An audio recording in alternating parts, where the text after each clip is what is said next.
Hey guys আসসালামু আলাইকুম welcome back to my channel. তো আজকের রেসিপি হচ্ছে চিকেন বান। এটা স্টিম চিকেন বান। আশা করি আপনাদের কাছে অনেক ভালো লাগবে। আমি অনেক ইজিভাবে এই রেসিপিটা তৈরি করছি। তো বেশি কথা না বলে চলুন শুরু করা যাক। তো এখানে আমি উষ্ণ গরম দুধ নিয়েছি।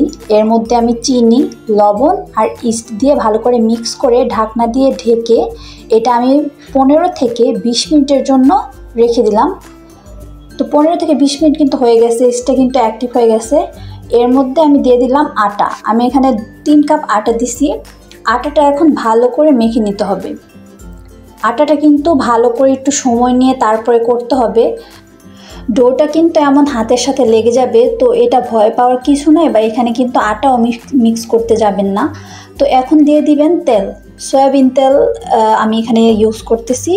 তো ভালো করে তেলটা মিক্স করলে দেখা যাবে হাতের থেকে আস্তে আস্তে এমনিতেই ছেড়ে যাবে আটাটা। তো এরকম মসৃণ একটা ডো হয়ে গেলে, আমার ডোটা কিন্তু দেখে বুঝতে পারছেন যে কেমন হয়েছে।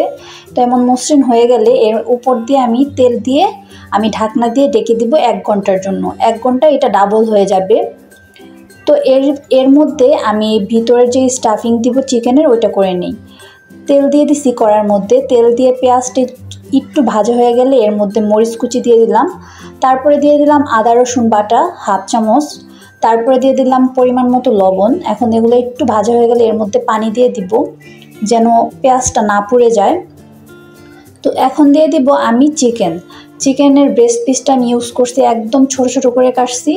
এখন এটাও হালকা একটু ভাজা হয়ে গেলে এর মধ্যে আমি হলুদ গুঁড়া, ধনিয়া গুঁড়া, জিরার গুঁড়া আর হচ্ছে গরম মশলার গুঁড়া আর হচ্ছে শুকনো মরিচের গুঁড়া পারেন, শুকনো মরিচটা নাও দিতে পারেন। তো এখন আবার একটু পানি দিয়ে ভালো করে এখন কষায় নিব। এর মধ্যে কিন্তু আমি যতটুকু পানি দিচ্ছি এতটুকুই কিন্তু আমার গোস্তটা সিদ্ধ হয়ে গেছে।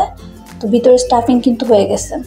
তো 1 ঘন্টা পরে কিন্তু আমার ডোটা ডাবল হয়ে গেছে, আপনারা দেখতে পাচ্ছেন। তো এখন কিন্তু এই ডোটা আবার মেখে নিতে হবে ভালো করে।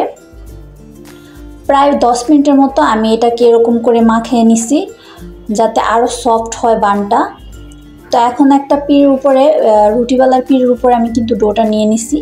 এখন ভালো করে একটু মেখে আমি এটাকে 5 ভাগে ভাগ করে নিলাম। আপনারা দেখতেই পাচ্ছেন আমি কি করে করছি।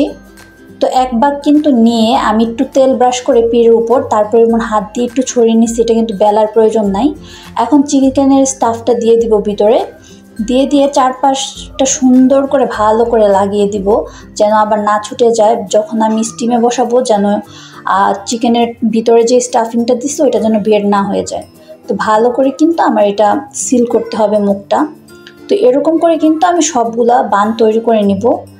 এখন আমি যে স্টিমারের মধ্যে বানগুলো স্টিম করব, ওই স্টিমারের মধ্যে একটু তেল ব্রাশ করে নিচ্ছি যেন ছাড়াতে সুবিধা হয়। এখন সবগুলো বান কিন্তু আমি দিয়ে দিছি। দিয়ে এখন ঢাকনা দিয়ে রেখে দিব আমি আধা ঘন্টা। এটা আবার ডাবল হয়ে যাবে। তো আধা ঘন্টা পরে দেখতেই পারছেন কেমন ডাবল হয়ে গেছে। এখন উপর দিয়ে আমি ডিমের কুসুমের যে অংশটা আছে ওইটা ভেঙে দিছি, আর উপর দিয়ে সাদা তেল দিয়ে দিছি। আপনারা চাইলে এটা দিতেও পারেন, নাও দিতে পারেন, কিন্তু সুন্দর একটা কালার আসে। ভাপে বসিয়ে দিছি। প্রায় আধা ঘন্টা ভাপ দেওয়ার পরে কিন্তু আমার একদম সফট, আপনারা দেখে বুঝতে পারতেছেন একদম জালি জালি হয়েছে, আর এটা মুখে দিলে একদম গলে যাচ্ছে। তো আমার এই ইজি বানের রেসিপিটা আপনাদের কেমন লাগছে অবশ্যই কমেন্টে জানাবেন, এবং এরকম আরও রেসিপি পেতে অবশ্যই লাইক করবেন আর আমার চ্যানেলকে সাবস্ক্রাইব করবেন। সবাই ভালো থাকবেন, সুস্থ থাকবেন। আল্লাহ হাফেজ।